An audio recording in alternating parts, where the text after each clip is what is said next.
লটারির নামে জুয়া আমাদের দেশে আছে না নাই? খেলার নামে জুয়া আমাদের দেশে আছে না নাই? এই যে এক একটা বিশ্বকাপ আসে, এক একটা টুর্নামেন্ট আসে, আর আমাদের গ্রামের একদম নিভৃত গ্রামের চায়ের স্টল পর্যন্ত জুয়া ছড়িয়ে যায়। বলবেন জুয়া কেমনে ছড়ায়? আমি আপনাদেরকে উদাহরণ দিই। ভাই বলেন তো আজকে কে জিতবে? ব্রাজিল জিতবে না, আজকে ব্রাজিল হারবে। বাজি ধরে ব্রাজিল জিতলে 500, হারলে 500। বলেন তো আজকে কে গোল দিবে? অমুকে গোল দিবে না, না দিবে, ধরেন বাজি। আজকে কে কত রান করবে? অমুক সেঞ্চুরি করবে না, ধরেন বাজি। আজকে কে কত উইকেট পাবে? ধরেন বাজি। আচ্ছা বলেন এইভাবে যে বাজি ধরে, এটা জুয়া কি জুয়া না? বড়রা ক্যাসিনো খেলে আর ছোটরা গ্রামের চা স্টলে টুর্নামেন্টের নামে বলে বলে বাজি ধরে। যেই দেশের রাজধানীতে থাকে ক্যাসিনো, ক্লাবে থাকে ক্যাসিনো, আর চার স্টলে থাকে বলে বলে জুয়া, আপনারা বলেন এই দেশের উপর আল্লাহর রহমত আসবে না গজব আসবে? দেখেন আমাদের দেশে বুঝেন, এখানে যদি কেউ গাঁজা খায় পুলিশ ধরে নিবে, দেবীর দ্বারা কেউ যদি মদ খায় পুলিশ ধরে নিবে, আপনাদের এই ব্রিজের নিচে কেউ যদি গিয়ে ইয়াবা খায় পুলিশ ধরে নিবে। ঢাকা শহরে ক্লাবের নামে সারা রাত ব্যাপী মদ খায় প্রশাসনের অনুমতিতে, এই ধরনের তামাশা আমাদের দেশে আছে না নাই? আল্লাহ রহমত কেমনে আসবে বলেন আমারে? দেশ ভেসে যাচ্ছে মদে, দেশ ভেসে যাচ্ছে নেশায়, দেশ ভেসে যাচ্ছে সুদে, দেশ ভেসে যাচ্ছে দুর্নীতিতে, আর আপনি শুধু খানকায় বসে তাসবিহ দানা টিপলে হবে না ভাই। আমাদের রাসূল সাল্লাল্লাহু আলাইহি ওয়াসাল্লাম ঘর সংশোধন করেছেন, সমাজ সংশোধন করেছেন, রাষ্ট্র সংশোধন করেছেন। ঘর থেকে নিয়ে রাষ্ট্র সবকিছু যখন পরিপূর্ণ ইসলাম এসেছে, আল্লাহ তাআলা বলেছেন আল-ইয়াওমা আকমালতু লাকুম দীনাকুম ওয়া আতমামতু আলাইকুম নি'মাতি ওয়া রাদিতু লাকুমুল ইসলাম দীনা। সুতরাং মুসলমান, রবিউল আউয়াল মাস চলে, দীপ্ত শপথ নেন, ঘর থেকে রাষ্ট্র সব জায়গায় নবীর আদর্শ বাস্তবায়ন করার মেহনতে থাকবো ইনশাআল্লাহ। এই 3-4 জনে বলছেন ইনশাআল্লাহ। সবাই থাকবেন তো ইনশাআল্লাহ? হাত তুলে আল্লাহরে হাজির নাজির রেখে বলেন থাকবেন তো ইনশাআল্লাহ? থাকবেন তো ইনশাআল্লাহ? আল্লাহ সবাই তৌফিক দান করুক, সবাই বলেন আমিন। তাহলে বলেন মদ খাওয়া হালাল না হারাম? আছে কোথায়? কোরআন। আচ্ছা এবার আপনাদেরকে আরেকটা মাসালা বলি, দেখি দেবিদ্বারের মানুষ জানেন কিনা, একটু পরীক্ষা করে। আপনারা বলেন তো কুত্তার গু খাওয়া হালাল না হারাম? একমত সবাই? সবাই একমত? বলেন তো কুত্তার পায়খানা খাওয়া হালাল না হারাম? বান্দরের পায়খানা খাওয়া হালাল না হারাম? শুয়োরের গোশত খাওয়া হালাল না হারাম? সাপ খাওয়া হালাল না হারাম? কুত্তার গু খাওয়া হারাম, কোরআনের কোথাও নাই। এরপরে মনে করেন বান্দরের পায়খানা খাওয়া হারাম, কোরআনের কোথাও নাই। ইঁদুর খাওয়া হারাম, কোরআনের কোথাও নাই। আছে কোথায়? হাদিসে। বলেন আছে কোথায়? এখন যারা বলে হাদিস মানি না, বলবেন কুত্তার গু খাইতে হবে। তাহলে বলেন হাদিসে যদি কোনো জিনিস হারাম প্রমাণিত হয়, এটা আমরা মানি কি মানি না? যুবকরা বলেন, বলবেন হুজুর এই ওয়াজ কেন করতেছেন? সেটা পরে বলবো, মূল ওয়াজে চলে আসছি। বলো তাহলে বলেন হাদিসে যদি কোনো জিনিস হারাম হয়, সেটা হারাম কি হারাম না? যুবকরা কথা বলতে হবে, সেটা হারাম কি হারাম না? হারাম। রাসূলুল্লাহ সাল্লাল্লাহু আলাইহি ওয়াসাল্লাম থেকে সুনান আবি দাউদে হাদিস আসছে, আমি যে বর্ণনা পড়ছি এটা খতিবে বাগদাদি আল কিফায়াতে এনেছেন। আল্লাহ রাসূল বলেন আমি ভয় করছি আমার উম্মতের উপর কিছু মানুষ এমন বের হবে, মুত্তাকিউনা আলা আরিকাতি, যারা বড় বড় চেয়ারে বসে থাকবে, বলবে বাইনানা কিতাবুল্লাহ, তোমাদের মধ্যে আল্লাহর কিতাব আছে, আমাদের মধ্যে ফামা ওয়াজাদনা ফি হালাল, আমরা কোরআনে যেটাকে হালাল পাবো ওইটাই মানবো, কোরআনে যেটাকে হারাম পাবো ওইটাই মানবো, এর বাইরে কিচ্ছু মানবো না। আল্লাহ রাসূল সাল্লাল্লাহু আলাইহি ওয়াসাল্লাম বলেন না, আলা ইন্নামা হাররামা রাসূলুল্লাহ ফাহুয়া মিসলু মা হাররামাল্লাহ, মনোযোগ, আলা ইন্নামা হাররামা রাসূলুল্লাহ, তাওয়াজ্জু, ফাহুয়া মিসলু মা হাররামাল্লাহ। আল্লাহ তাআলার কোরআনে যদি কোনো জিনিস হারাম প্রমাণ হয়, সেটা যেমন হারাম, রাসূলুল্লাহ সাল্লাল্লাহু আলাইহি ওয়াসাল্লামের হাদিসে যদি কোনো জিনিস হারাম প্রমাণ হয়, সেটাও তেমন। যুবকরা বলেন সেটাও তেমন। জোরে বলেন, জোরে বলেন সেটাও তেমন। আরো জোরে বলেন সেটাও তেমন। রাসূলুল্লাহ সাল্লাল্লাহু আলাইহি ওয়াসাল্লামের হাদিস যদি কেউ না মানে, আপনারা ফতোয়া দেন, তার ঈমান থাকবে? যেমন একটা আছে, আমি জানি হারাম, গুনাহ করে ফেলেছি, জিনা করা হারাম, আমি করে ফেলেছি, জানি হারাম, কবিরা গুনাহ হবে, ঈমান যাবে না। মদ খাওয়া হারাম, আমি জানি, খেয়ে ফেলেছে কেউ, ঈমান যাবে না, কবিরা গুনাহ হবে, তওবা করলে আল্লাহ মাফ করে দিবেন। আবার আল্লাহ কিয়ামতের দিন চাইলে তওবা ছাড়াও তাকে মাফ করে দিতে পারেন। কিন্তু কেউ মদ খাচ্ছে কিন্তু মনে করে হালাল, কেউ জিনা করছে মনে করে হালাল, কেউ সুদ খাচ্ছে মনে করে হালাল, তো ইসলামের অকাট্য কোনো হারামকে কেউ যদি হালাল মনে করে, আবার বলি, ইসলামের অকাট্য কোনো হারামকে কেউ যদি হালাল মনে করে, আবার বলি, ইসলামের অকাট্য কোনো হারামকে কেউ যদি হালাল মনে করে, হালাল মনে করার সাথে সাথে কাফের হয়ে যাবে, ঈমান থাকবে না। এবার আমি আপনাদেরকে একটা কথা বলি, এতক্ষণ আমার আলোচনা আপনারা আশা করি বুঝেছেন। আমার আলোচনার বিষয় হলো আমরা কোরআনও মানি, সুন্নাহও মানি। আমার এতক্ষণ আলোচনার মূল বিষয় ছিল আমরা কোরআনও মানি, হাদিসও মানি, সুন্নাহও মানি। আমাদের দেশে দেখবেন কয়েকটা জিনিস পশ্চিমা সংস্কৃতির নামে আমাদের দেশে ছড়িয়ে দেওয়া হয়েছে। এই পশ্চিমা সংস্কৃতির ভয়াবহতা বোঝাতে গিয়ে একটা হাদিস বলি, তাহলে বুঝবেন। আল্লাহ রাসূল সাল্লাল্লাহু আলাইহি ওয়াসাল্লাম দুনিয়া থেকে বিদায় নেওয়ার আগে কয়েকটা জিনিসের ভয় করে গিয়েছেন আমাদের ব্যাপারে। তার ভিতরে একটা কি, আল্লাহ রাসূল সাল্লাল্লাহু আলাইহি ওয়াসাল্লাম বলেন, লা তাত্তাবিউন্না সুনানা মান কানা ক্বাবলাকুম শিবরাম বিশিবরিম ওয়া যিরাআম বিযিরা' হাত্তা লাউ সালাকু ফি জুহরি যাব্বিন লাসালাকতুমু ক্বালু আহুমুল ইয়াহুদ ওয়ান নাসারা ক্বালা ফামান। আল্লাহ রাসূল সাল্লাল্লাহু আলাইহি ওয়াসাল্লাম বলেন, আমার ভয় হচ্ছে। কি ভয় হচ্ছে? লা তাত্তাবিউন্না সুনানা মান কানা ক্বাবলাকুম শিবরাম বিশিবরিম ওয়া যিরাআম বিযিরা'। আমার উম্মাহ, আমাদের পূর্বে যারা পৃথিবীতে দুনিয়াতে ছিল, ইহুদি এবং খ্রিস্টান, রাসূলুল্লাহ সাল্লাল্লাহু আলাইহি ওয়াসাল্লাম বলেন, লা তাত্তাবিউন্না সুনানা মান কানা ক্বাবলাকুম শিবরাম বিশিবরিম ওয়া যিরাআম বিযিরা'ইন। যে আমার উম্মাহ এমন একটা সময় আসবে, কোরআন বাদ দিয়ে, সুন্নাহ বাদ দিয়ে, সাহাবায়ে কেরামকে বাদ দিয়ে, ইসলামের আদর্শ বাদ দিয়ে, ইসলামের শাশ্বত সমুন্নত বিজিত আদর্শ বাদ দিয়ে উম্মাহ কি করবে জানেন? উম্মার যুবকরা কি করবে জানেন? উম্মার নারীরা কি করবে জানেন? উম্মাদের সদস্যরা কি করবে জানেন? উম্মাহ কোন পথে চলবে জানেন? উম্মার গন্তব্য কোথায় হবে জানেন? উম্মার পথ চলা কোন রাজপথে হবে জানেন? নবী 1400 বছর আগে বলে গিয়েছেন, লা তাত্তাবিউন্না সুনানা মান কানা ক্বাবলাকুম শিবরাম বিশিবরিম ওয়া যিরাআম বিযিরা'। উম্মাহ কোরআন বাদ দিয়ে, সুন্নাহ বাদ দিয়ে, সাহাবী বাদ দিয়ে, জান্নাতের পথ বাদ দিয়ে প্রত্যেকটা কদমে কদমে নবী বলেন শিবরাম বিশিবরিম ওয়া যিরাআম বিযিরা'ইন। নবী বলেন উম্মাহ প্রত্যেক কদমে কদমে ইহুদি খ্রিস্টানের অনুসরণ করবে।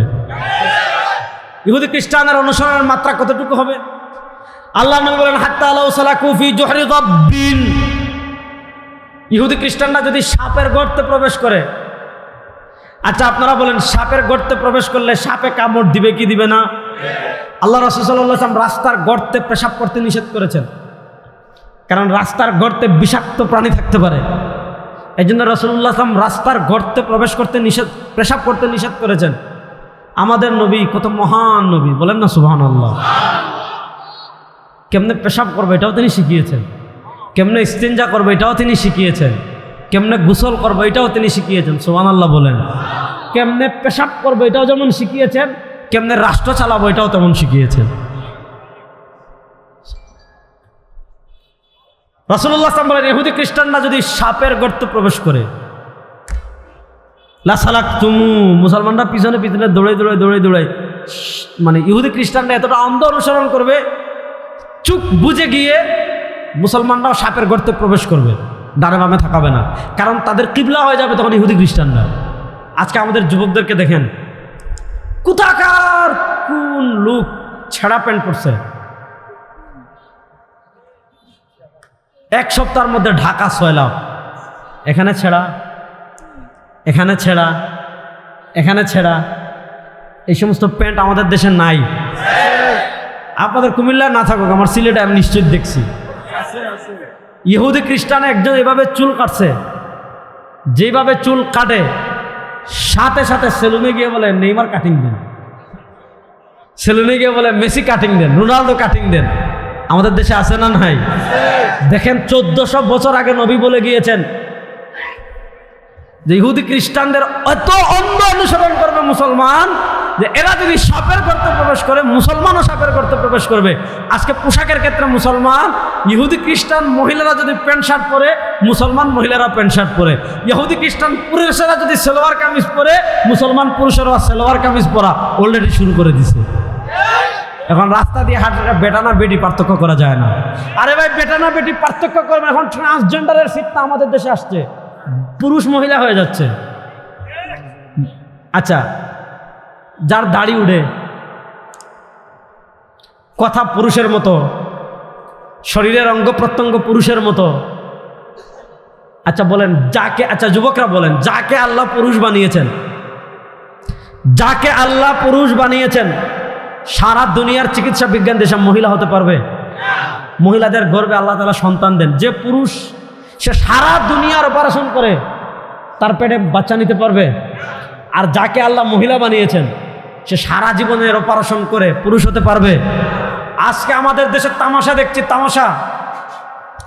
ডাকেশ্বরী মন্দিরে আপনারা দেখেছেন ট্রান্সজেন্ডার বিয়ে হয়েছে।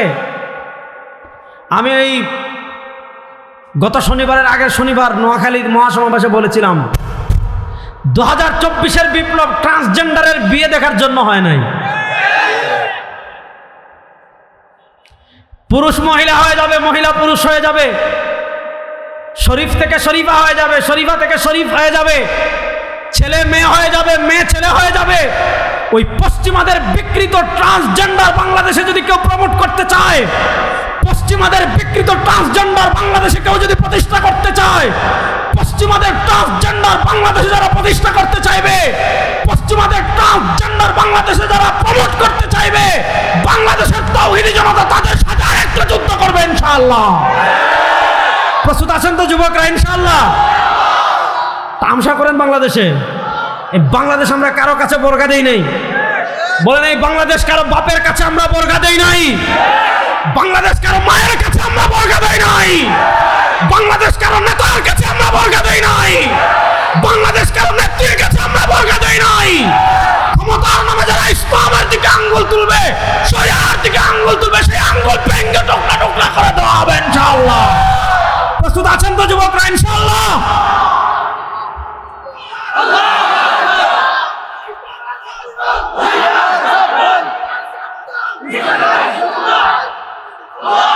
এখন দেখেন আমাদের দেশে এই তামাশা আছে না নাই? আমাদের দেশে বলেন এই তামাশা আছে না নাই?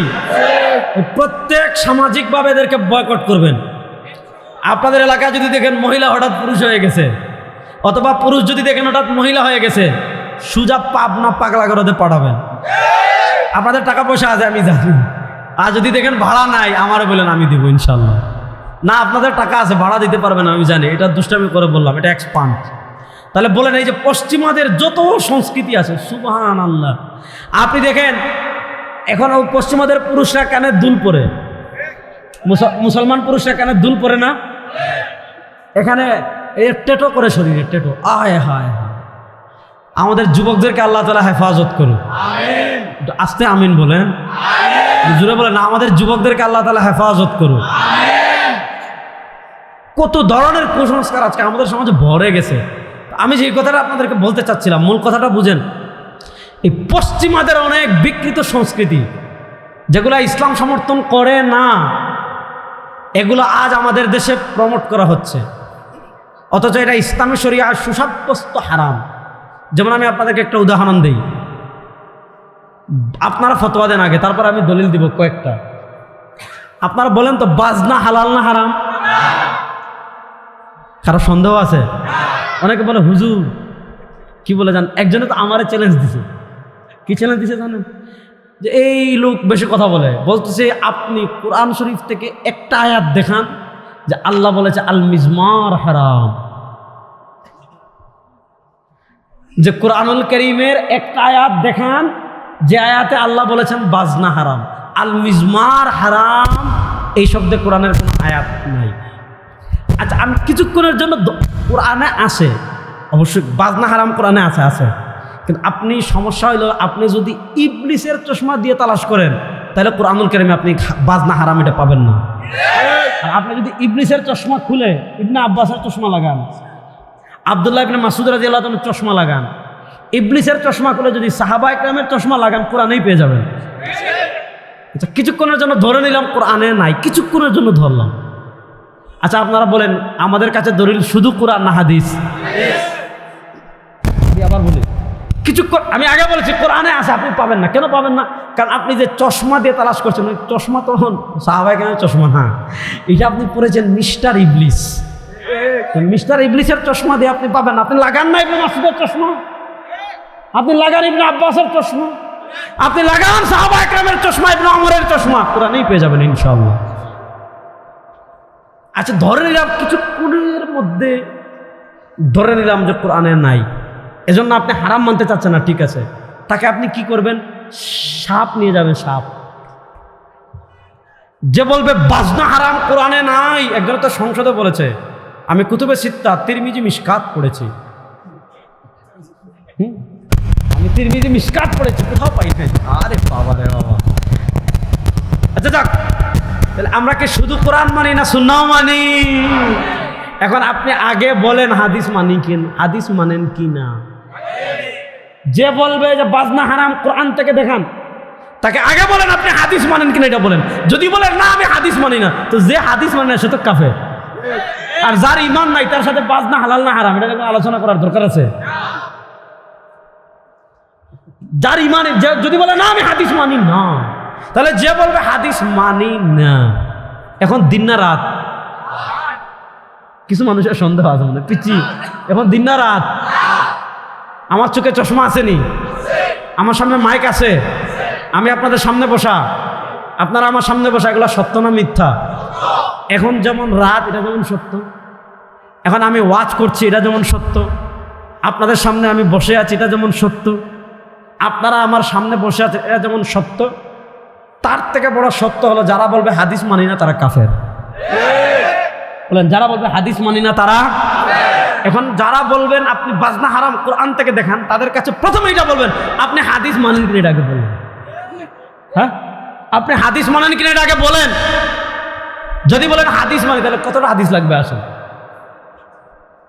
কতটা হাদিস আপনার লাগবে বলেন, আমার আমি বলবো। 2-3টা হাদিস বলি শুনেন। আল্লাহ রাসূল সাল্লাল্লাহু আলাইহি ওয়াসাল্লাম বলেন, মুসনাদে বাজ্জারের বর্ণনা, সাউতান মালউনান ফিদ দুনিয়া ওয়াল আখিরা, সাউতান মালউনান ফিদ দুনিয়া ওয়াল আখিরা। রাসূলুল্লাহ সাল্লাল্লাহু আলাইহি ওয়াসাল্লাম বলেন, 2টি আওয়াজ দুনিয়াতেও অভিশপ্ত, আখিরাতেও অভিশপ্ত। এবার আপনারা ফতোয়া দেন যে 2 আওয়াজ দুনিয়াতেও অভিশপ্ত, আখিরাতেও অভিশপ্ত। আপ ফতোয়া आप लोग दिए यार, যে 2 আওয়াজ দুনিয়াতেও অভিশপ্ত, আখিরাতেও অভিশপ্ত, আপনারাই ফতোয়া দেন এই 2 আওয়াজ হালাল না হারাম? হারাম। এটা হলো সাউতুল মাজামির। আল্লাহ রাসূল সাল্লাল্লাহু আলাইহি ওয়াসাল্লাম বলেন বাদ্যযন্ত্র দুনিয়াতেও হারাম, দুনিয়াতেও অভিশপ্ত, আখিরাতেও অভিশপ্ত। এবার আপনারা বলেন বাদ্যযন্ত্র হালাল না হারাম? আর রাসূল করিম সাল্লাল্লাহু আলাইহি ওয়াসাল্লামের আদেশ নিষেধ এমন না যে আপনি যাচাই করবেন, আপনার মনে ধরলে মানবেন, না ধরলে মানবেন না, আপনার যুক্তি ধরলে মানবেন, না ধরলে মানবেন না, এমন কোনো সুযোগই নেই। আল্লাহ বলেছেন মা আতাকুমুর রাসূল ফাখুযু ওয়া মা নাহাকুম আনহু ফান্তাহু, স্পষ্ট বিধান। আল্লাহ তাআলা বলেন মা আতাকুমুর রাসূল, রাসূল যা বলবেন, যা দিয়েছেন, ফাখুযু, কোনো যদি তবে কিন্তু ছাড়া আঁকড়ে ধরো। ওয়া মা নাহাকুম আনহু, রাসূলুল্লাহ সাল্লাল্লাহু আলাইহি ওয়াসাল্লাম যা থেকে নিষেধ করবেন, ফান্তাহু, তা থেকে বেঁচে থাকো। এই কথাগুলো আমি কেন বলছি পরে মূল কথাটা বুঝবেন। ইসলামী শরিয়ায় আমাদের মৌলিক উৎস হলো 2টি, কোরআন সুন্নাহ। আমার সাথে বলেন কোরআন সুন্নাহ। আপনি কোরআনও মানতে হবে, সুন্নাহও মানতে হবে। সুন্নাহকে ওভারটেক করার, সুন্নাহকে বাদ দেওয়ার কোনো সুযোগ ইসলামে আছে? নাই। কোরআন তো আমরা বুঝি কালামুল্লাহ, আল্লাহর কালাম। সুন্নাহ মানে রাসূলুল্লাহ সাল্লাল্লাহু আলাইহি ওয়াসাল্লামের কথা, কাজ, মনোসমর্থন, এগুলো। এখন আপনি বলেন কেউ যদি নিজেকে আল্লাহ প্রেমিক বলে কিন্তু কোরআন মানে না, এটা আল্লাহ প্রেমিক না ভণ্ড? কেউ যদি নিজেকে রাসূল প্রেমিক বলে কিন্তু সুন্নাহ মানে না, সে কি রাসূল সাল্লাল্লাহু আলাইহি ওয়াসাল্লামের প্রেমিক না ভণ্ড? এজন্য আল্লাহ তাআলা পবিত্র কোরআনে দেখেন, আচ্ছা আল্লাহ যে আমাদের খালিক, আল্লাহ আমাদের সৃষ্টি করেছেন, আল্লাহ আমাদেরকে বাঁচিয়ে রেখেছেন, আল্লাহ আমাদেরকে হায়াত দেন, আল্লাহ আমাদেরকে রিজিক দেন, এই দিন রাত এই আমাদের সময়ের আবর্তনে আমরা যা কিছু দেখি, এই সব কিছুর মালিক, যে জীবনের মালিক আল্লাহ, মৃত্যুর মালিক আল্লাহ, আসমানের মালিক আল্লাহ, জমিনের মালিক আল্লাহ, সূর্যের মালিক আল্লাহ, চন্দ্রের মালিক আল্লাহ, রিজকের মালিক আল্লাহ, হায়াতের মালিক আল্লাহ, মৃত্যুর মালিক আল্লাহ, এগুলোতে কারো কোনো সন্দেহ আছে? কোনো সন্দেহ নাই। আল্লাহ যে আপনি রব মানলেন, আল্লাহকে যে আপনি সব কিছুর স্বীকৃতি দিলেন, আপনি যখন বিশ্বাস করলেন আপনাকে সৃষ্টি করেছেন আল্লাহ, আপনাকে রিজিক দেন আল্লাহ, আপনাকে মৃত্যু দিবেন আল্লাহ, সব কিছু আল্লাহ, তাহলে জীবনের সব ক্ষেত্রে আল্লাহকে মানার প্রয়োজন আছে না নাই? আল্লাহর বিধান জীবনের সব ক্ষেত্রে মানতে হবে। এবার আল্লাহ তাআলার আনুগত্য জীবনের সব ক্ষেত্রে আপনি কিভাবে করবেন? আল্লাহ নিজে পথ বাতলে দিচ্ছেন, মান ইউতি'র রাসূল ফাকাদ আতা আল্লাহ, মান ইউতি'র রাসূল ফাকাদ আতা আল্লাহ। আপনি পোশাকের ক্ষেত্রে আল্লাহর আনুগত্য কিভাবে করবেন? আল্লাহ তো শরীর থেকে পবিত্র, আল্লাহ অঙ্গ প্রত্যঙ্গ থেকে পবিত্র। বলেন আল্লাহ তাআলা অঙ্গ প্রত্যঙ্গ থেকে? আকীদা। যারা আল্লাহ তাআলার অঙ্গ প্রত্যঙ্গ বিশ্বাস করে, মুজাসসিমা, আমরা বিশ্বাস করি লাইসা কামিসলিহি শাই, আল্লাহ আল্লাহ, তার কোনো তুলনা নাই। আল্লাহ আল্লাহ, তার কোনো কি নাই, তুলনা। আল্লাহ তাআলা অঙ্গ প্রত্যঙ্গ থেকে পবিত্র। তাআলা আনিল হুদুদ ওয়াল গায়াত ওয়াল আরকান ওয়াল আ'যা ওয়াল আদওয়াত। আল্লাহ সীমা, পরিসীমা, দিক বেদিক, অঙ্গ প্রত্যঙ্গ এগুলো থেকে পবিত্র। তাহলে এখন আমি আমার পোশাকের ক্ষেত্রে আল্লাহর আনুগত্য কেমনে করবো? হিসাব সহজ। আল্লাহ বলেন মান ইউতি'র রাসূল ফাকাদ আতা আল্লাহ। দেখেন আপনার পোশাক রাসূলুল্লাহ সাল্লাল্লাহু আলাইহি ওয়াসাল্লামের পোশাকের সাথে মিলে কিনা। আপনি বিয়ে শাদীর ক্ষেত্রে আল্লাহর আনুগত্য কিভাবে করবেন? দেখেন আপনার বিয়ে শাদী রাসূলুল্লাহ সাল্লাল্লাহু আলাইহি ওয়াসাল্লামের যে সুন্নাত এটার সাথে মিলে কিনা।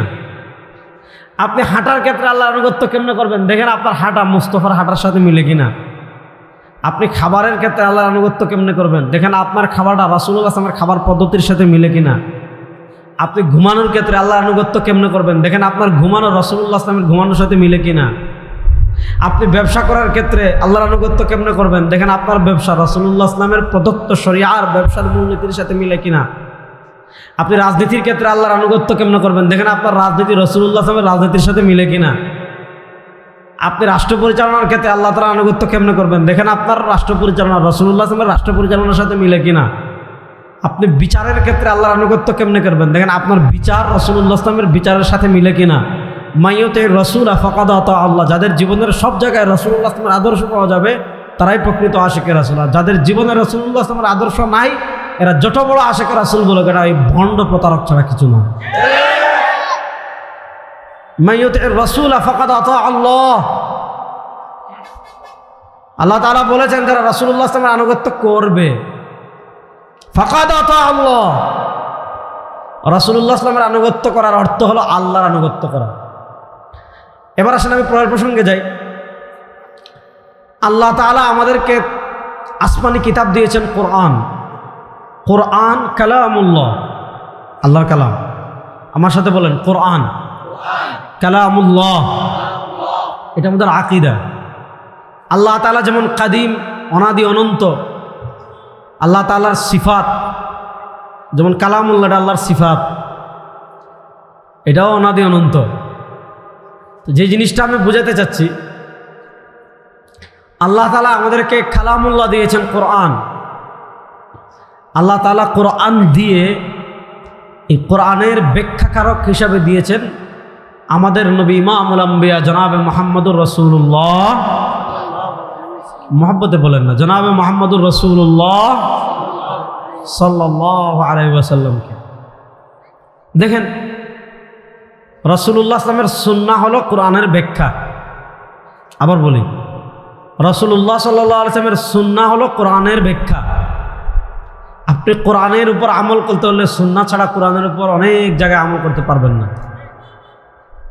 যেমন আমি আপনাদেরকে উদাহরণ দিই, একটু আগে আমরা যে নামাজ পড়েছি, এই নামাজ কোন নামাজ পড়লাম?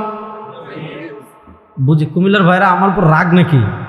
কথা বলে, একটু আগে আমরা যে নামাজ পড়লাম ওই নামাজের নাম কোন নামাজ? একটু পরে আবার যে নামাজ পড়বো ওই নামাজের নাম, এরপরে দিনের শুরুতে যে নামাজ পড়বো ওই নামাজের নাম। আমরা প্রত্যেক দিন কয় ওয়াক্ত নামাজ পড়ি?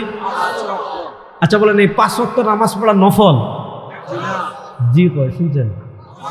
5 ওয়াক্ত নামাজ পড়া কোনো সন্দেহ আছে?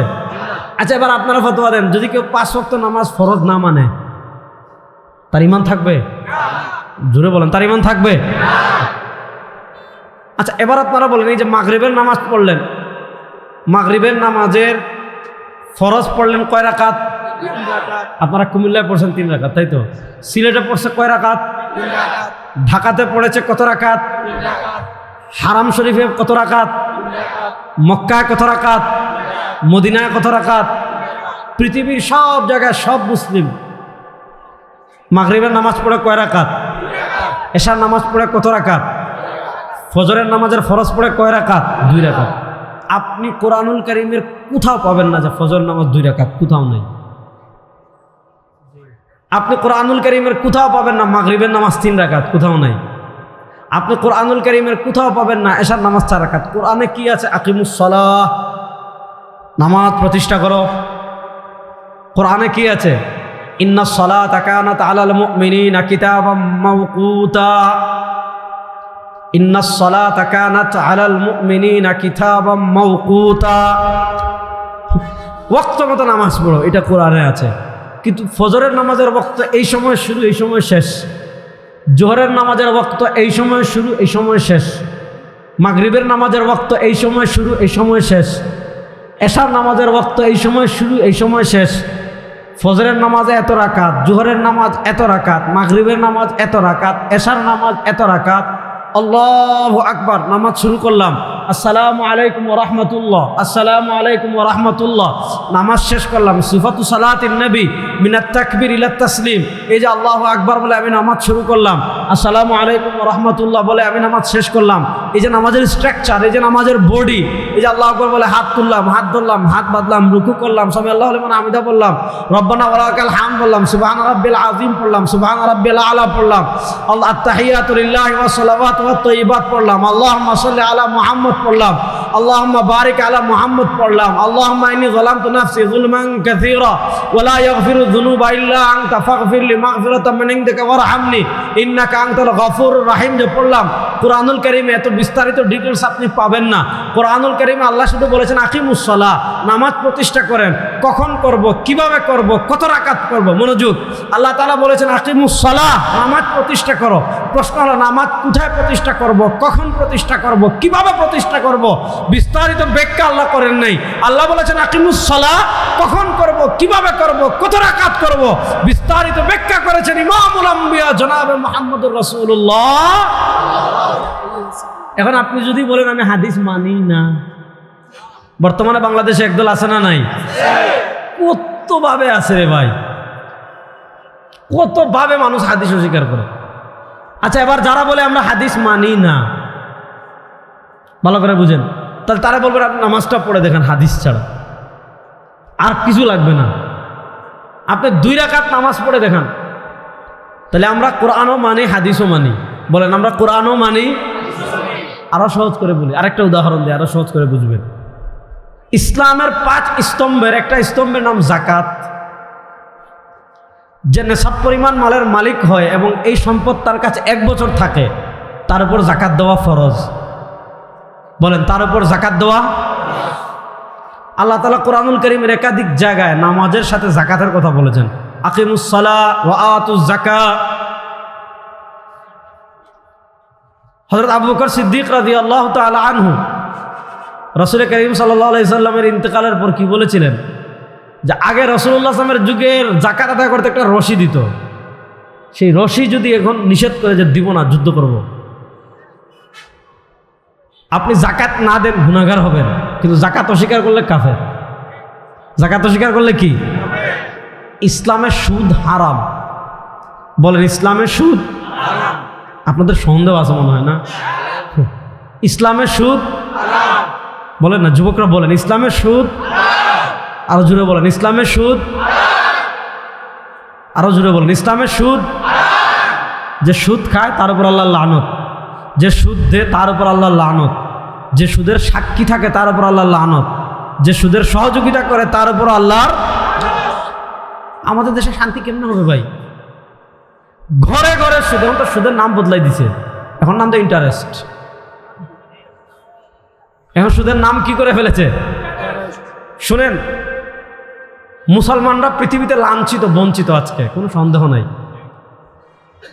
যে মুসলমান পৃথিবীতে 1400 বছর রাজ করেছে, আপনি চিন্তা করেন, যে মুসলমানদের ভয়ে বাইজেন্টাইন কাঁপত, যে মুসলমানদের ভয়ে ইউরোপ কাঁপত, যে মুসলমানদের ভয়ে তাতাররা কাঁপত, তাতারদেরকে মানুষ মনে করতো ইয়াজুজ মাজুজ। ইয়াজুজ মাজুজকে পৃথিবীর কেউ হারাতে পারবে না। তো তাতাররা যখন কোনো শহর জয় করত, সব কিছু ধ্বংস করে ফেলতো, মানুষ সব মেরে ফেলতো। তো তাতাররা যখন কোনো শহরে যেত, মানুষ মনে করতো এই ইয়াজুজ মাজুজ আসতেছে, এদেরকে কেউ পরাজিত করতে পারবে না, আগে শহর খালি করে চলে যেত। সেই তাতারদেরকে নাস্তা নাবুদ করেছিল কারা? সেই তাতারদেরকে নাস্তা নাবুদ করে দিয়েছিল মুসলমানরা। আপনারা তৈমুরলঙ্গের কথা শুনেছেন। তৈমুরলঙ্গ হলো হালাকুখার নাতি, সম্ভবত বংশধর। হালাকুখার গল্প আমরা শুনি না, বাগদাদ বংশের তাতার মঙ্গল। তো মঙ্গলদেরকে মুসলমান বানিয়ে ফেলেছিল মুসলিমরা। সেই জাতি আজকে পৃথিবীতে বিড়াল হয়ে যাচ্ছে, 1-2 রাষ্ট্র ছাড়া। কেন হয়েছে? কারণ কি? শুনেন, আজকে আমাদের ভিতর অনেক সিস্টেমে অনেক কিছু প্রবেশ করে ফেলা হয়েছে। তার ভিতরে একটা হলো পুঁজিবাদী অর্থনীতির নামে মুসলমানদের ঘরে ঘরে সুদ প্রবেশ করিয়ে দেওয়া হয়েছে। আর যেই দেশের অর্থনীতির ভিত্তি হবে সুদের উপর, এই দেশের উপর আল্লাহর রহমত আসবে না গজব আসবে? যুবকদের মনে হয় সন্দেহ আছে। আচ্ছা বলেন, যে দেশের অর্থনীতির ভিত্তি হবে সুদের উপর, আপনারা বলেন এই দেশের উপর আল্লাহর রহমত আসবে না গজব আসবে? আমাদের দেশের পুরা দেশের অর্থনীতি দাঁড়িয়ে আছে সুদের উপর। বলবেন হুজুর কেমনে? একটু ব্যাখ্যা করি, বুঝেন। সহজ অনেক ব্যাখ্যা আছে অর্থনীতির। সব দেখেন, আমাদের দেশের বাজেট আর আমাদের পার্থক্য আমি বুঝাই। আমরা যখন খরচ করি, হিসাব করি, আমার মাসে ইনকাম 15,000 উদাহরণস্বরূপ, তাহলে আমি এই 15,000-এর কি, আমার ইনকাম 15,000 ধরে আমি বলি চাউল কিনতে হবে, ডাল কিনতে হবে, তেল কিনতে হবে, ওষুধ কিনতে হবে, বাচ্চাদের খাতা দিতে হবে, কারেন্ট বিল দিতে হবে, গ্যাস বিল দিতে হবে। অর্থাৎ আমি আমার সব প্রয়োজন 15,000-এর ভিতর সীমাবদ্ধ করে ফেলি, কারণ আমার ইনকামই 15। কিন্তু বাংলাদেশের বাজেট এরকম হয় না। বাজেটে আগে আপনার ইনকাম দেখে না, আগে ব্যয় নির্ধারণ করে যে আমাদের বাজেটে এত 1,000 কোটি টাকা লাগবে। আমাদের তো এত টাকা নাই, 5,000 কোটি টাকা, 6,000 কোটি টাকা, তো আমাদের এত লাখ কোটি টাকা আমাদের নাই। কি করবেন? তখন ঋণ আনে। অর্থাৎ আগে তোমার বেখাত নির্ধারণ করে ফেলে যে আমাদের বাজেট হলো এত টাকা, কিন্তু আমার তো এত টাকা নাই, আমার তো ঘাটতি আছে। ঘাটতি পূর্ণ করার জন্য বিশ্বব্যাংক থেকে ঋণ আনে, ঘাটতি পূরণ করার জন্য বিভিন্ন সংস্থা থেকে ঋণ আনে, অনেক দেশ থেকে ঋণ আনে। এই যে ঋণগুলো আনে, আপনারা বলেন এটা সুদ সহ না সুদ ছাড়া? এই যে রাষ্ট্রীয় সুদ, আমি বাংলাদেশের নাগরিক কি নাগরিক না? আপনি খানকায় বসে তসবিহ পড়তেছেন, গুড। আপনি মসজিদে পড়াচ্ছেন, খুবই ভালো কাজ। আপনি বালা রবিলা ওয়াল হাল্লা রুটি খাচ্ছেন, খান, কোনো সমস্যা নেই। কিন্তু প্রশ্ন হলো, রাষ্ট্র যে সুদভিত্তিক ঋণ আনতেছে, আপনি খানকার যত বড় পীর হন মিয়া, আর আপনি যত বড় শেখ হন, আপনি যত বড় ইসলামিক স্কলার হন, রাষ্ট্র যে সুদ দিয়ে বিশ্বব্যাংক থেকে ঋণ আনতেছে, চীন থেকে ঋণ আনতেছে, আমেরিকা থেকে ঋণ আনতেছে, এই সুদের ভাগ আপনার মাথায় আছে না নাই? অনেকে বলে হুজুর পৃথিবীর অর্থনীতি এরকম দাঁড়িয়ে গিয়েছে, এখন সুদ ছাড়া অর্থনীতি কেমনে চলবে? আমরা বলি ওয়াজ করা লাগবে না, কেমনে চলবে এটার সবচেয়ে বড় প্রমাণ আফগানিস্তান। আফগানিস্তান দাঁড়াচ্ছে না? ওরে আল্লাহ রে, আজকে তো গতকালকে আফগানিস্তান বিজয় দিবস গেল, 15 ডিসেম্বর 2021 সালের 15 ডিসেম্বর। এটা মুসলমানদের একটা ঐতিহাসিক বিজয়ের দিন। এটা অনেকের পছন্দ হবে না, কারণ আমাদের প্রজন্ম তো ফুটবলে মত্ত। 2021 সালের 15 আগস্ট আমেরিকা বিদায় নিয়েছিল, আফগানিস্তানে কালেমার পতাকা বিজয় হয়েছিল। আমরা খুশি না বেজার? যদি বলেন না হুজুর আমি খুশি না, তো তুমি আপনি মুনাফিক। আমাদের দেশে একদল আছে, পৃথিবীর কোথাও মুসলমানদের বিজয় এরা সহ্য করে না। আল্লাহ তাআলা এদেরকে হেদায়েত দান করুন। 2021 থেকে আজকে 2026, 5 বছর হলো। পৃথিবীর মোল্লারা মনে করেছিল দূর মোল্লা মৌলবীরা ক্ষমতা নিছে, এদের তো রিজার্ভ নাই, টাকা নাই, এদেরকে কেউ স্বীকৃতি দেয় না। এরা খাবারের জন্য ভিক্ষার থলে নিয়ে আসবে, ডলারের জন্য ভিক্ষার থলে নিয়ে আসবে, পোশাকের জন্য ভিক্ষার থলে নিয়ে আসবে। শুনেন, কসম আল্লাহ, যাদের সাথে আল্লাহ আছেন এদেরকে পৃথিবীর কেউ হারাতে পারবে না। যাদের সাথে আল্লাহর রহমত থাকবে এদেরকে পৃথিবীর কেউ হারাতে পারবে না। আফগানিস্তান দেখিয়ে দিয়েছে, জাতিসংঘ থাকুক না থাকুক, নেটো থাকুক না থাকুক, ওআইসি থাকুক না থাকুক, স্বীকৃতি থাকুক না থাকুক, কোনো মুসলিম রাষ্ট্র দূতাবাস প্রতিষ্ঠা করুক না করুক, কেউ তাদের সাথে ব্যবসা করুক না করুক, কেউ তাদেরকে রাষ্ট্রীয় স্বীকৃতি দেখ না দেখ, যাদের সাথে আল্লাহ আছেন তাদের উন্নতি পৃথিবীর কেউ টেকিয়ে রাখতে পারবে না। যাদের সাথে আল্লাহর রহমত আছে তাদের উন্নতি পৃথিবীর কেউ দমিয়ে রাখতে পারবে। তো আমি অনেক সময় বলি, আফগানিস্তান থেকে পালাবদল শুরু হয়েছে, পালাবদল, উল্টো স্রোত শুরু হয়েছে। এখন বাংলাদেশে এই ওয়াজগুলো মানুষ পছন্দ করে না, বুঝছেন।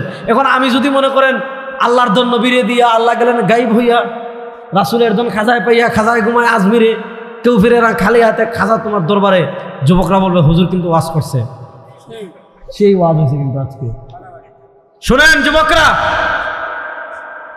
আফগানিস্তান থেকে পালাবদল শুরু হয়েছে। এই মানব রচিত তন্ত্র মন্ত্র ইনশাআল্লাহ বঙ্গোপসাগরে ভাসিয়ে দিব ইনশাআল্লাহ। প্রস্তুত আছেন তো যুবকরা? ইনশাআল্লাহ। এই পৃথিবীর প্রান্ত প্রান্তে সুদ ভিত্তিক অর্থনীতি আফগানিস্তান থেকে যেমন বিদায় নিয়েছে, এই বাংলাদেশ থেকেও সুদ ভিত্তিক অর্থনীতি, আব্রাহাম লিঙ্কনের রাষ্ট্রনীতি, ব্রিটিশের বিচার ব্যবস্থা, ব্রিটিশের শিক্ষা ব্যবস্থাকে বঙ্গোপসাগরে ভাসিয়ে দিয়ে আজ থেকে 1400 বছর আগে মুস্তাফা কামলিওয়ালা ইমামুল আম্বিয়া দু জাহানের বাদশা আমাদেরকে যে আদর্শ দিয়ে গিয়েছেন, আমাদেরকে যে ইসলাম দিয়ে গিয়েছেন, আমাদেরকে যে শরিয়া দিয়ে গিয়েছেন, সেই শরিয়া এবং ইসলাম প্রতিষ্ঠার জন্য প্রস্তুত আছেন না?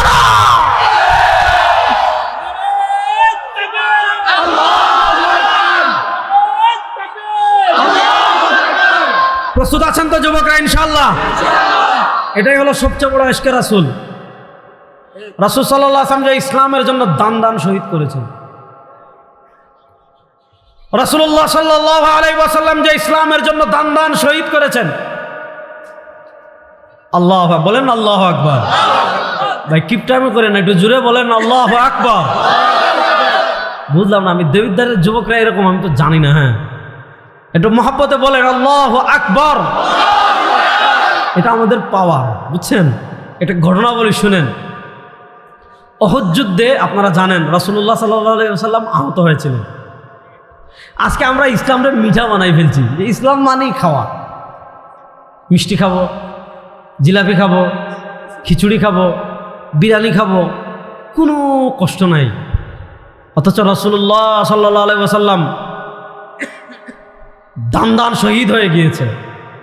রাসূলুল্লাহ সাল্লাল্লাহু আলাইহি ওয়াসাল্লামের মাথা মুবারকে শিরস্থানের লোহা প্রবেশ করেছে। রাসূলুল্লাহ সাল্লাল্লাহু আলাইহি ওয়াসাল্লাম আহত হয়ে একটা গুহায় আশ্রয় নিয়েছেন। উহুদ পাহাড়ে এই গুহা এখনো আছে। ওই গুহার পাশে কাউকে যাইতে দেয় না, সৌদি গভর্নমেন্ট এটাকে ঘেরাও দিয়ে রেখেছে। তখন উহুদ যুদ্ধে কুরাইশের লিডার ছিলেন আবু সুফিয়ান, তখনও তিনি মুসলমান হননি। তিনি যখন যুদ্ধের ময়দানে আসলেন, আসা দেখলেন মুসলমানদের কাউকে দেখা যায় না, কেউ নাই। তো স্বাভাবিকভাবে ভাই আমাদের দেশের পোলাপান মনে করেন কেউ ব্রাজিল সাপোর্ট করে, আরেকজন আর্জেন্টিনা সাপোর্ট করে। আর্জেন্টিনা ভাই কি এখনো খুব খুশি আপনি, বুঝলাম না, একটা উদাহরণ দিচ্ছি, দাঁড়ান সবর। তখন দেখা যাচ্ছে একজনে একদল সাপোর্ট করে, আরেকজন আরেক দল সাপোর্ট করে। এখন তার পছন্দের দল বিজয়ী হলে সে ওরা নিয়ে টিটকারি মারে না, মারে। এগুলা নিয়ে মারামারি করে আমাদের দেশে। বলবে হুজুর খেলাধুলায় ধর্ম আনবেন না, আমাদেরকে ওয়াজ করে যে হুজুর খেলাধুলায় ধর্ম টানবেন না। রাজনীতিতে গেলে বলবে রাজনীতিতে ধর্ম টানবেন না। ব্রিটিশ প্রবর্তিত বিচার ব্যবস্থা গেলে বলে হুজুর এখানে ধর্ম টানবেন না। রাষ্ট্র পরিচালনায় গেলে বলে হুজুর এখানে ধর্ম টানবেন না। তাহলে ধর্ম টানবো কোথায়? খালি বিয়েতে? ধর্ম আসছে কি খালি নামাজ পড়ার জন্য? না, ধর্মে যেমন নামাজ আছে, ধর্ম যেমন রোজা আছে, ধর্মে যেমন হজ আছে, ধর্মে যেমন জাকাত আছে, সেই ধর্মের রাজনীতি আছে, রাষ্ট্র পরিচালনাও আছে। আবু সুফিয়ান যখন আসলেন, এসে দেখেন কেউ নাই। মুসলমানরা তো মানে বিচ্ছিন্ন হয়ে গিয়েছে। উনি ডাক দিচ্ছেন, আইন ইবনু আবি কুহাফা, বুখারী শরীফে আপনার কিতাবুল মাগাজিতে আসছে, এই ইবনে আবি কুহাফার ছেলে আবু বকর কোথায়? এই আবু বকর কোথায়? হযরত উমর রাদিয়াল্লাহু তাআলা আনহু তো আল ফারিক বাইনাল হাক্কি ওয়াল বাতিল, উমর রাদিয়াল্লাহু তাআলা যখন এই ডাক শুনছেন দাঁড়িয়ে জবাব দেওয়ার জন্য প্রস্তুত হয়ে গিয়েছেন। আল্লাহ রাসূল সাল্লাল্লাহু আলাইহি ওয়াসাল্লাম বলেন, ওমর থামো, জবাব দেওয়ার দরকার নাই। যখন আবু সুফিয়ান আবু বকর রাদিয়াল্লাহু তাআলার নাম ধরে ডেকেছেন, উত্তর নাই। তখন তিনি আবার ডাক দিয়েছেন, আইনা ওমর ইবনুল খাত্তাব, ওই খাত্তাবের বেটা ওমর, তুমি না অনেক বড় বাহাদুর। উমর রাদিয়াল্লাহু তাআলা কত বড় বাহাদুর! হিজরতের সময় দারুন নাদওয়া গিয়ে বলছেন আসসালামু আলাইকুম। সাহাবা একরাম হিজরত করেছেন গোপনে, আর উমর রাদিয়াল্লাহু তাআলা গুড়া নিয়ে দারুন নাদওয়া গিয়ে বলেন আসসালামু আলাইকুম, I will go to Medina, আমি মদিনায় যাচ্ছি, কারণ বাপের ক্ষমতা থাকলে রাস্তায় বাধা দিয়েন। তিনি কে? ওমর। বলেন সুবহানাল্লাহ। উমর রাদিয়াল্লাহু তাআলা এত জালিলুল কদর সাহাবী ছিলেন। হযরত উমর ইবনুল খাত্তাব রাদিয়াল্লাহু তাআলার নাম ধরে যখন ডাক দিছে,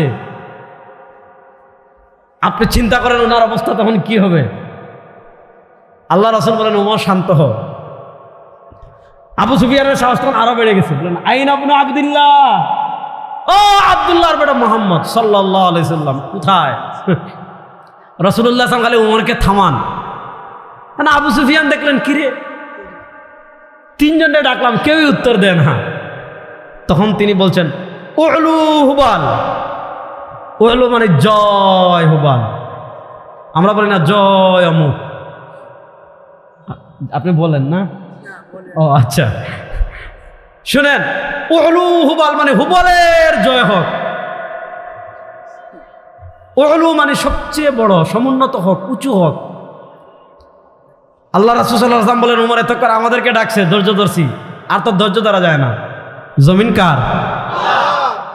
সন্দেহ আছে না? জমিন কার? জুড়ে বলেন, যুবকরা বলেন, জমিন কার? আসমান। বিধান চলবে আব্রাহাম লিঙ্কনের? ধর্মনিরপেক্ষতা। বিধান চলবে কার? হুকুম চলবে কার? আদেশ চলবে কার? তো সে যখন বলেছে উলু হুবাল, উমর রাদিয়াল্লাহু তাআলাকে রাসূলুল্লাহ সাল্লাল্লাহু আলাইহি ওয়াসাল্লাম বলেন, ওমর দাঁড়াও, দাঁড়িয়ে বলো, পৃথিবীতে হুবাল বড় না, সূর্য বড় না, মূর্তি বড় না, রাম বড় না, ভারত বড় না, আমেরিকা বড় না, ওমর বড়। আল্লাহু আকবার। জোরে বলেন আল্লাহু আকবার।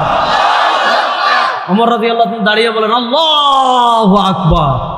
ওমর রাদিয়াল্লাহু তাআলার সুর তো সুবহানাল্লাহ, পুরো উহুদ পাহাড়ে ওমর রাদিয়াল্লাহু তাআলার সুর ছড়িয়ে পড়েছে। আবু সুফিয়ানের তো মাথা খারাপ, তখন উনি বলতেছেন ওমরকে, লানা উজ্জা ওয়ালা উজ্জা লাকুম। উমর রাদিয়াল্লাহু তাআলা বলেন, লানা উজ্জা ওয়ালা উজ্জা লাকুম। ও ওমর, আমাদের তো উজ্জা মূর্তি আছে, তোমাদের তো উজ্জা মূর্তি নাই। তো উজ্জা মূর্তি কি খাবে না কি? কোনো কাজে তো লাগবে না। ওমর রাদিয়াল্লাহু তাআলাকে যখন বলেছে লানা উজ্জা ওয়ালা উজ্জা লাকুম, আমাদের উজ্জা মূর্তি আছে, তোমাদের উজ্জা মূর্তি নেই। হযরত ওমর রাদিয়াল্লাহু তাআলাকে রাসূল করিম সাল্লাল্লাহু আলাইহি ওয়াসাল্লাম শিখিয়ে দিয়েছেন, ওমর তুমি বলো আল্লাহু মাওলানা ওয়ালা মাওলা লাকুম, আমাদের অভিভাবককে। জোরে বলেন না। আমাদের অভিভাবককে? তোমাদের কোনো আল্লাহ তোমাদের অভিভাবক না। যে কথা বলছিলাম ভালো করে, ওই যাকাত থেকে আসছে, কথা চলে গেছে আরেক দিকে। ইসলামের একটি গুরুত্বপূর্ণ ইবাদত হলো যাকাত। বলেন ইসলামের একটি গুরুত্বপূর্ণ ইবাদত হলো যাকাত। আচ্ছা দেখেন, আল্লাহ তাআলা কোরআনে বলেছেন আতুজ যাকাত, যাকাত দেন।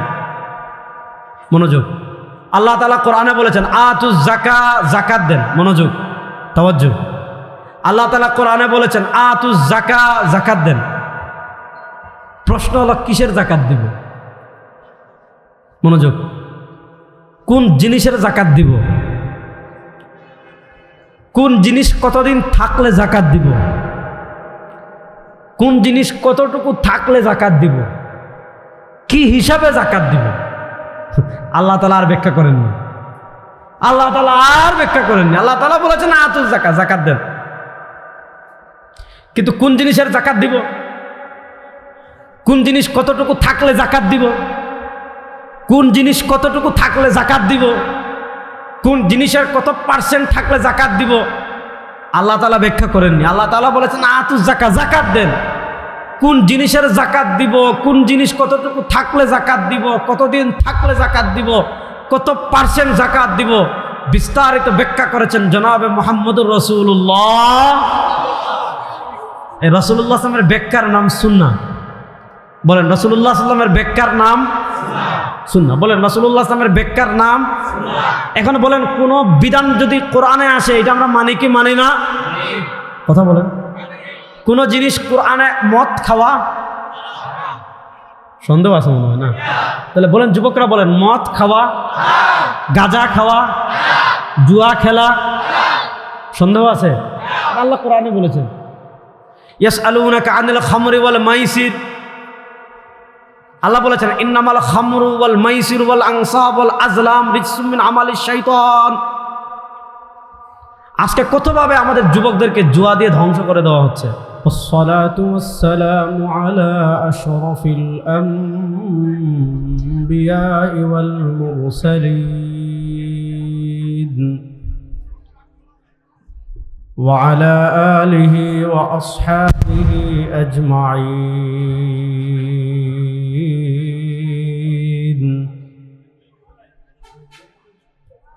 أما بعد فأعوذ بالله من الشيطان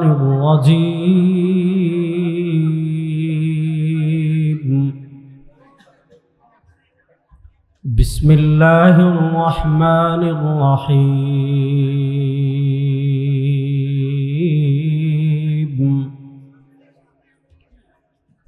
من يطع الرسول فقد أطاع الله.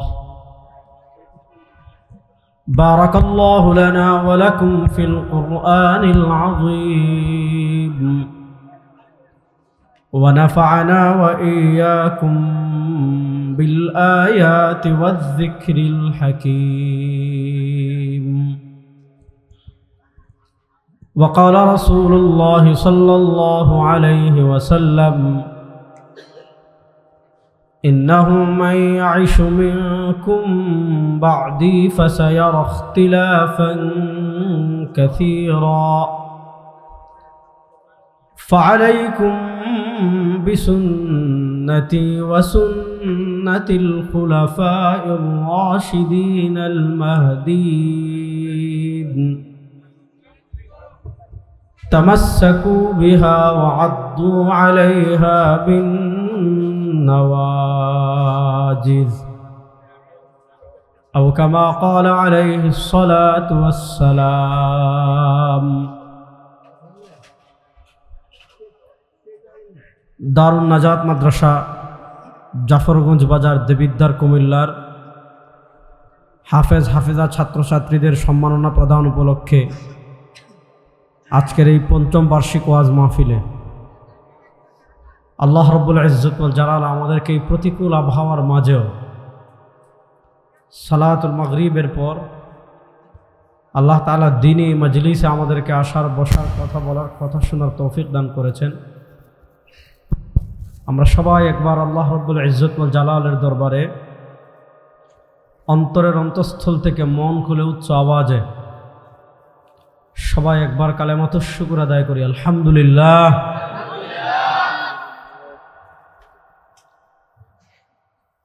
রাসূল করিম সাল্লাল্লাহু আলাইহি ওয়াসাল্লামের আনুগত্য করার গুরুত্ব সংক্রান্ত একটা আয়াত আমি তিলাওয়াত করেছি।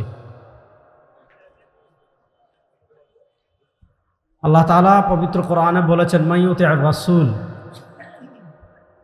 যারা রাসূল করিম সাল্লাল্লাহু আলাইহি ওয়াসাল্লামের আনুগত্য করবে, রাসূল করিম সাল্লাল্লাহু আলাইহি ওয়াসাল্লামের আনুগত্য করার অর্থ হলো ফাকাদ আতা আল্লাহ, সে আল্লাহর আনুগত্য করেছে। এখানে আল্লাহ তাআলা আল্লাহর আনুগত্যকে একটা জিনিসের উপর নির্ভর করে দিয়েছেন। অর্থাৎ যদি ওই জিনিসটা আপনার ভিতর পাওয়া যায় তাহলে আল্লাহর আনুগত্য পাওয়া যাবে, আর যদি ওই জিনিসটাই না থাকে, বা ইকো বন্ধ করে দেন, হ্যাঁ, একদম স্বাভাবিক সাউন্ড রাখেন। যদি ওই জিনিসটা আপনার ভিতর না থাকে, আবার যেন প্রতিধ্বনি যেন না হয়, হ্যাঁ, যদি ওই জিনিসটা আপনার ভিতর পাওয়া যায় তাহলে আপনার ভিতর আল্লাহর আনুগত্য পাওয়া যাবে। আর যদি ওই জিনিসটা আপনার ভিতর না পাওয়া যায়, আপনার ভিতর আল্লাহর আনুগত্য নাই। সেই জিনিসটার নাম হলো ইতাআত রাসূল। ইতাআত মানে আনুগত্য, একটা হলো ইত্তিবা, আনুগত্য, অনুসরণ। এখানে আল্লাহ বলেছেন ইতাআত। দেখেন, আমরা ইমাম আবু হানিফা রাহিমাহুল্লাহর মাযহাবকে ফলো করি, এটা ইত্তিবা। ইমাম আবু হানিফা রাহিমাহুল্লাহ যা বলেন আমরা চোখ বুঝে তা মানি না, যা বলে গিয়েছেন চোখ বুঝে কেউ মানে না। এটা ইমাম আবু হানিফা রাহিমাহুল্লাহর যুগ থেকে এটা পর্যালোচনা হচ্ছে। ইমাম আবু হানিফা রাহিমাহুল্লাহ তো নিজে একা বলেনও নি, কোনো মাসালা একা দেনও নি। ইমাম আবু হানিফা রাহিমাহুল্লাহর ফিকহি বোর্ডের সদস্য ছিলেন 40 জন। এই 40 জন ওনারা স্বাভাবিক কেউ না। ইমাম আবু ইউসুফ ছিলেন, ইমাম মুহাম্মদ ছিলেন, ইমাম জুফার ছিলেন, হাসান ইবনে জিয়াদ আল-লুলুই ছিলেন, ওয়াকি ইবনুল জাররাহ ছিলেন, আব্দুর রহমান ইবনে মাহদি ছিলেন। ওনারা এক একজন জগদ্বিখ্যাত মুহাদ্দিস অথবা জগদ্বিখ্যাত ফকিহ। আরেকটা হাদিস বলি তিরমিজি শরীফ, এটা বলে শেষ করব। আল্লাহু আকবার, আল্লাহু আকবার।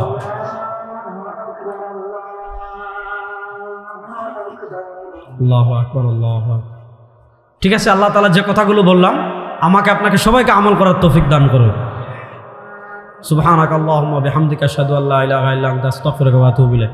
আবার দেখা হবে ইনশাআল্লাহ। আসসালামু আলাইকুম।